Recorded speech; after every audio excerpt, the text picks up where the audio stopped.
And you can imagine, since we first revealed this video on last night's show, the reaction around the world has been extraordinary. Wasn't there some speculation that she was on Epstein's yacht at one point in time? There was like photos with her and Prince Andrew way back in the day when she was like in her early 20s. That's why a lot of these celebrities that start these things, they can't keep up. You know, like the Meghan Markle. How about the other So prince? you got to go to, again. How about the other prince, the one that's Epstein's friend? Oh, Andrew. Yeah. Yeah, that was. What? Yeah. First of all, how odd is that guy when they're interviewing him and talking to him? Yeah. It's like, what? The Queen kicked him to the curb. January 2026 didn't creep in quietly. It slammed the door and flipped the lights on fast. Meghan Markle really believed that part of her past was sealed up tight, boxed away, and never coming back into the spotlight. The old chatter? Gone. The whispers? Forgotten. Or at least that's what she told herself. For a while, it looked like she pulled it off clean. No connections, no dots lining up, no noise turning into headlines. Then, Joe Rogan stepped straight into the picture and ripped the calm wide open. No pause, no filter, full send.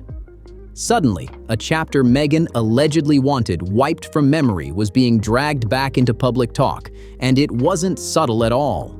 What Joe touched on wasn't random gossip. He dug into conversations about yachts, elite circles, and a lifestyle Meghan never wants tied to her name again. That's where things reportedly started spiraling behind closed doors. Phones ringing non-stop, legal teams scrambling, image managers stressing hard, because once that door cracked open, there was no way to quietly shut it again. And here's the real issue.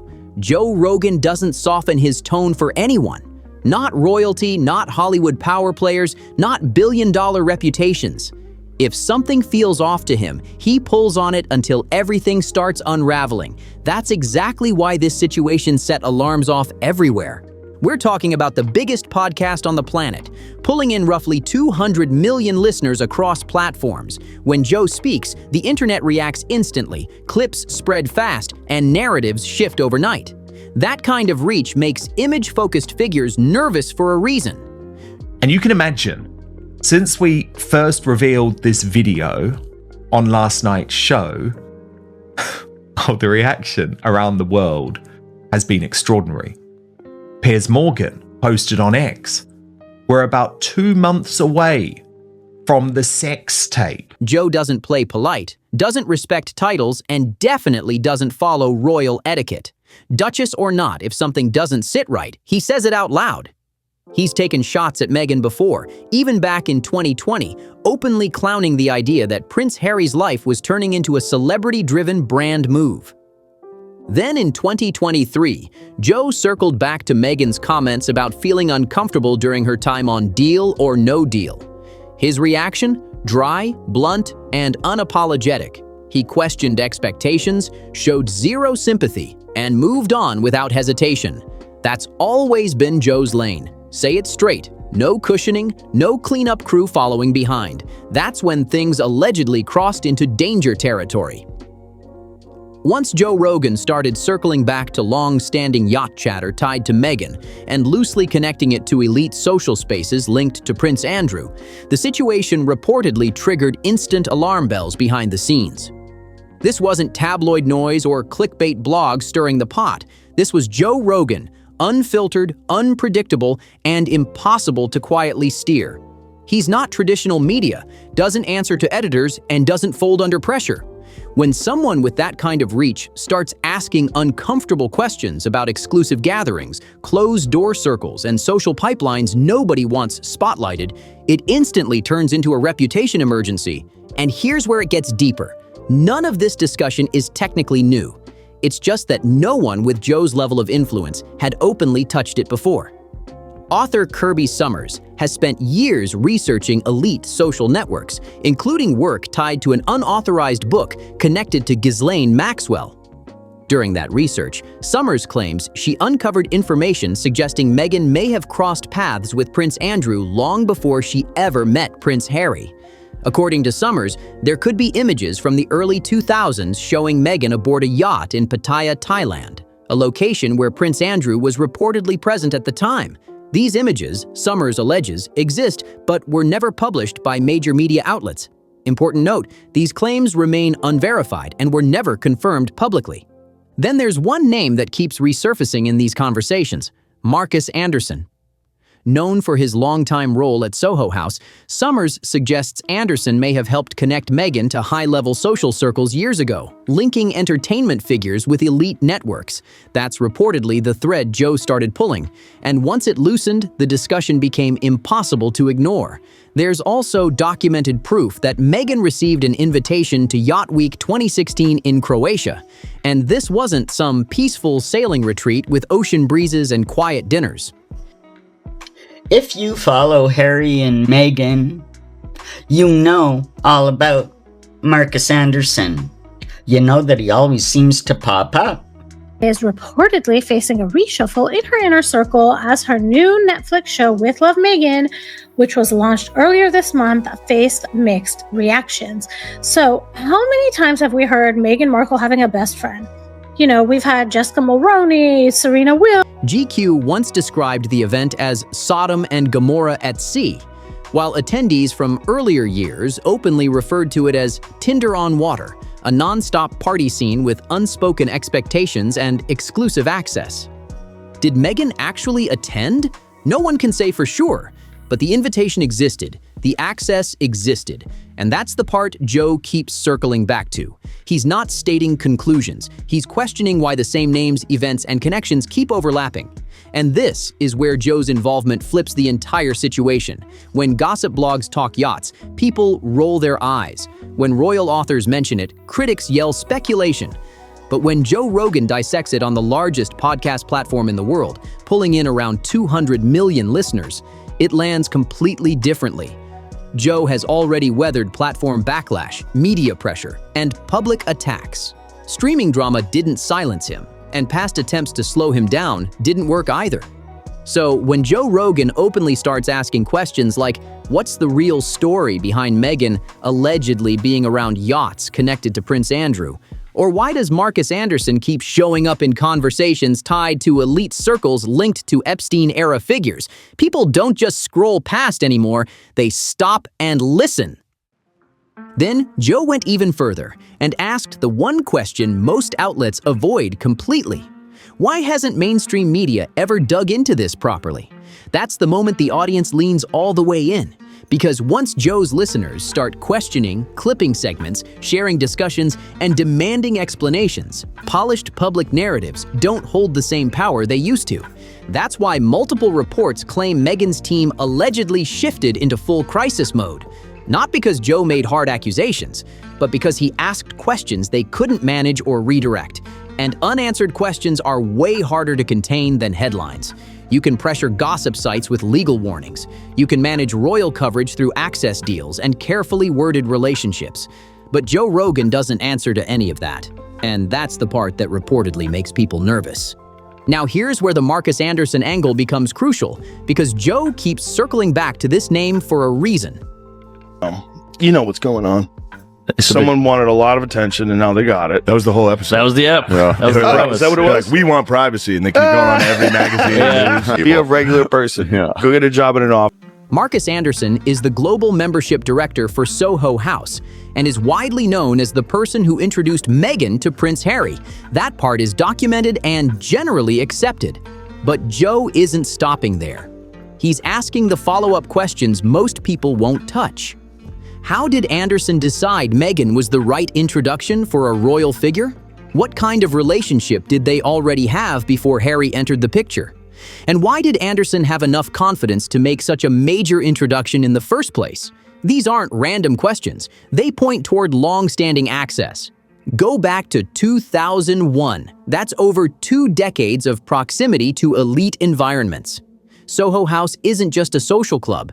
It's a powerful networking system built on private rooms, closed-door events, and carefully curated introductions designed to stay out of public view.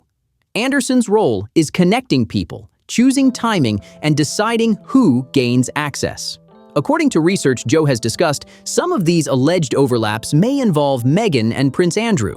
not directly confirmed, but connected through elite social networks associated with Maxwell and Epstein-era circles.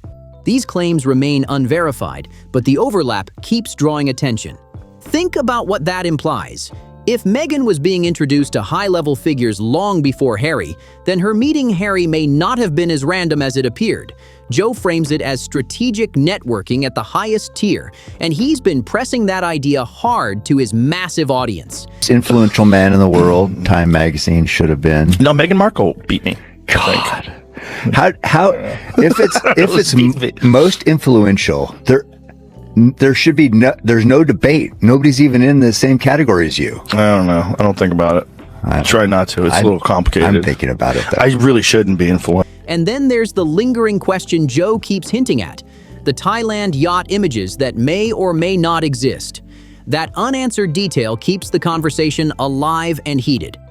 Author Kirby Summers has claimed that major media outlets may already possess images allegedly showing Meghan on a yacht in Pattaya, Thailand, dated back to 2001, possibly involving Prince Andrew. These claims have never been confirmed publicly, but the silence around them keeps fueling speculation. That alone raises massive questions. Because if those images truly exist, then why has nobody ever released them? That's the exact question Joe Rogan keeps asking out loud. And if those photos are real, and if they actually show Meghan and Prince Andrew in the same space during that controversial era, then this stops being uncomfortable chatter and turns into something far heavier. That kind of connection would pull Meghan into one of the most sensitive chapters tied to modern royal controversy. Not because of proven wrongdoing, but because of proximity, timing, and unanswered questions that refuse to disappear. Now, fact-checkers have stepped in and pointed out that some images circulating online actually show model Alexandra Eskin, not Meghan, and that clarification is accurate for those specific viral photos. But Kirby Summers isn't talking about random internet images. She's referring to alleged photos that major media outlets are said to already have and allegedly refuse to release. That distinction matters, and Joe keeps stressing it. So the obvious question remains, why the silence? Legal pressure, fear of lawsuits, palace influence, defamation concerns. It's the same familiar pattern. When powerful names are involved, stories tend to stall or quietly vanish. Too many interests, too much risk, too many people invested in keeping things buried. But Joe Rogan doesn't operate by those rules. He keeps asking why no serious investigation ever happened, why nobody followed the trail further, and why these alleged images, if they exist, remain completely untouchable. Joe has also been calling out what he sees as a clear double standard. Why does Meghan avoid deeper scrutiny when others facing similar rumors would be examined non-stop? That's the angle he keeps pushing, and it's making people visibly uncomfortable. So the Daily Mail Plus released this article, Why Meghan Markle's best friend, who set her up with Prince Harry, has vanished. Whatever happened to Meghan's best friend Marcus Anderson? The tall, handsome Canadian was third wheel in the early days of her romance with Prince Harry, and he was front and center at their 2018. He's truthful about a lot of the things he says in Spare about this. Well, we want that story to die, so we're going to give you this story. However, he does it today. Him and Meghan do the same thing today. I've seen that Meghan and Harry tried to discredit certain media outlets because they don't like what they're going to say. This approach reportedly frustrates Meghan's camp the most because Joe isn't making statements. He's asking questions that won't go away. Traditional media avoiding the topic only amplifies Joe's reach. When the largest podcast in the world keeps circling an issue, that exposure hits harder than any tabloid headline ever could. Now, here's the real bind, and it's a tough one. Meghan can challenge tabloids. She can lean on legal teams. She can manage access, narratives, and press relationships. But Joe Rogan sits completely outside that ecosystem. He operates independently, backed by enormous resources, massive influence, and a global audience in the hundreds of millions. Any attempt to pressure or silence him would backfire instantly and reinforce his point about powerful figures avoiding scrutiny. Her usual strategy, legal pressure paired with image control, simply doesn't work here. So what's left, according to reports? Silence. Hope the noise fades out, but staying quiet while Joe keeps revisiting yacht discussions only means millions hear one side of the conversation. And that silence creates its own narrative, one that makes it look like something is being avoided, whether that's fair or not. Sources suggest Meghan's team is angry, but stuck. Responding adds attention. Ignoring it doesn't stop Joe. Either path carries consequences. Joe understands that dynamic, and that's why he keeps revisiting the topic. Each mention chips away at a carefully curated image, not through accusations, but through persistence. And then there's Prince Harry's position in all this. Joe has already mocked him publicly, questioned the relationship, and suggested ambition played a role alongside romance. If these yacht discussions gain broader traction, or if the Prince Andrew overlap becomes widely accepted, Harry's public image could take a serious hit as well. This is where Prince Harry starts looking exposed, not shielded, not protected, just out in the open. Imagine slowly realizing your wife may have moved through elite circles tied to your disgraced uncle long before she ever met you. Imagine questioning whether what you believed was a once-in-a-lifetime romance may have also involved calculated networking at the highest level. That's the scenario Joe keeps laying out, and whether people accept it or not, the impact comes from the questions themselves, because once those questions are planted, they don't just vanish.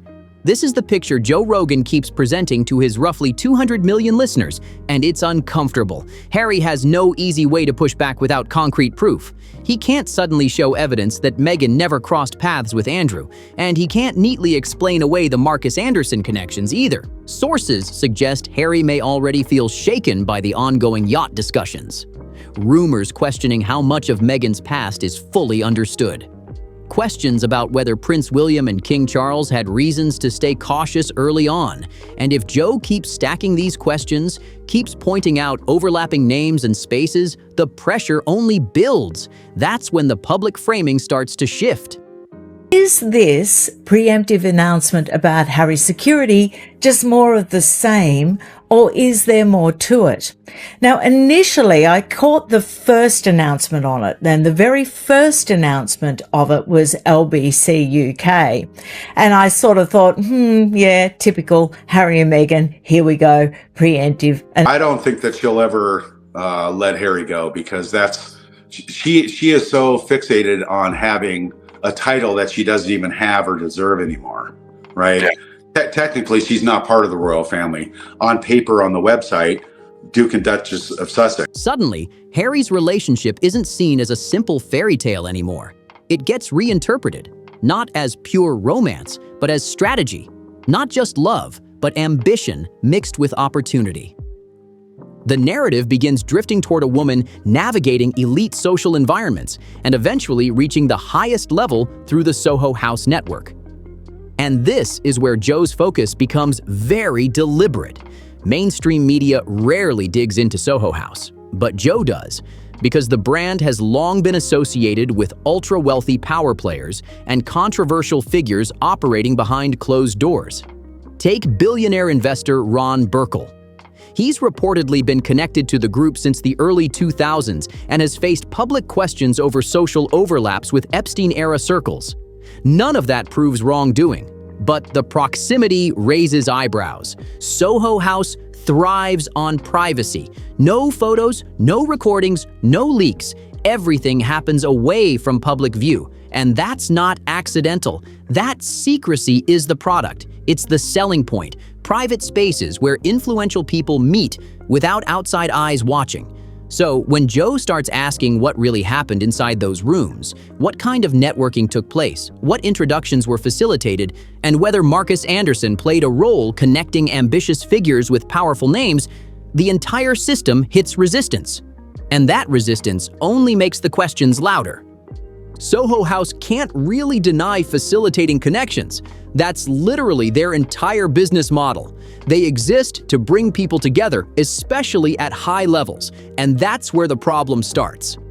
They also can't suddenly investigate Marcus Anderson without risking exposure of how their whole system actually works. He's been making elite introductions for decades, and Joe's questions drop Soho House into a no-win situation fast. Either they publicly back Meghan and Anderson, or they stay silent and let speculation snowball. Either way, the mystery surrounding their closed-door networking machine gets pulled straight into the spotlight, and that's exactly what Joe wants. He wants people asking the uncomfortable stuff. Who met who? How were introductions arranged? What kinds of relationships were formed away from public view? Because once those questions start circulating, Meghan's carefully crafted backstory starts cracking under pressure.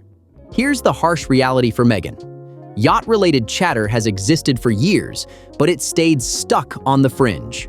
Prince Harry wanted to make amends and come meet my dad. Wow, that's just crazy. I'll tell you right now, Prince Harry, if it has to do with anything with the Netflix crew and cameras, don't even bother. My dad's had enough I don't think anyone in the world knows that Meghan Markle has eaten Jack in the Box and loves it. It's so funny, too, that you keep saying Meghan Markle. You know I'm Sussex now. You have kids and you go, no, I share my name with my children. Yes. And that feels so, I didn't know how meaningful it would be to me, but it just means so much to go, this is our family name. Mainstream outlets brushed it off as rumor and moved on without digging deeper. Then Joe Rogan stepped in. Suddenly, those same theories are reaching hundreds of millions of people on a regular basis. They're being discussed by the most influential podcaster on the planet. At that point, they're no longer easy to dismiss or ignore, and Joe hasn't dropped this topic over time. He's repeatedly questioned Meghan's motivations and suggested she hasn't shared her full journey publicly. These newer allegations slide directly into that existing narrative, and that's what makes the situation especially difficult for her. If Meghan stays quiet, it looks like avoidance. If she responds, it gives the story new oxygen and hands Joe even more angles to explore, and Joe can always respond with follow-up questions she can't easily address without opening more doors. That's the box she's reportedly stuck in, and Joe knows it. That's why he keeps circling the issue, keeps revisiting it, keeps suggesting there's more behind the yacht discussions than people want examined. Now Joe is drilling into very specific questions Meghan's team reportedly can't answer at all, and that's what's driving frustration behind the scenes. Why was Meghan invited to Yacht Week 2016 if she wasn't connected to those social environments? Why did Marcus Anderson have such deep access to her personal and professional life? How did a cable TV actress afford a luxury lifestyle that appeared far beyond her public income at the time? Why was she attending ultra-exclusive events alongside billionaires and major power players? What exactly was her relationship with Ron Burkle? And the biggest question Joe keeps circling back to, did Meghan know Prince Andrew before she ever met Prince Harry? And here's the part that keeps the conversation boiling. Why hasn't she addressed any of this directly? Let's be clear, none of this is being presented as accusations. These are questions, very specific questions, and Joe Rogan keeps stressing that point over and over. He's not declaring anything as fact. He's pointing out patterns, access, and overlaps that don't line up neatly. And then he steps back. That's where Joe's approach becomes powerful. Meghan can't respond without opening doors she clearly wants shut, doors tied to parts of her past she's worked hard to move away from. Joe isn't saying she definitely lived a certain lifestyle. What he's saying is, here are the connections, here's the access, now explain it, and then he lets the audience decide. And that method works.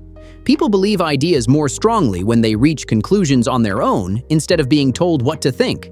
And Joe's audience, nearly 200 million listeners, is doing exactly that. Watching, questioning, connecting dots, and forming opinions independently. So, where does this go from here? Joe Rogan isn't backing off. He has the reach, the influence, and the independence that comes with being the biggest podcaster on the planet. Meghan's team can't silence him, they can't pressure him quietly, and they can't steer the narrative when one voice reaches more people than entire media networks combined. Because of Joe, yacht-related discussions are now being talked about openly. The Prince Andrew overlap is being questioned out loud.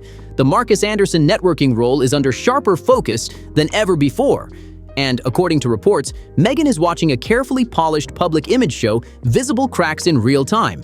Once Joe Rogan starts asking questions mainstream media avoids, There's no easy exit. Once millions hear the same questions repeated, there's no reset button. You can't make people forget what they've already started wondering about. At this point, the discussion isn't even just about whether rumors are true or not. The real question is whether Meghan can withstand sustained scrutiny when those questions are being asked in front of 200 million people. And based on the silence, the tension, and the lack of response, it's clear her team understands the impact. Joe didn't make a claim. He sparked a conversation. And once a conversation like that gets going, it doesn't disappear. Now, if this breakdown made you think differently, drop your thoughts in the comments below.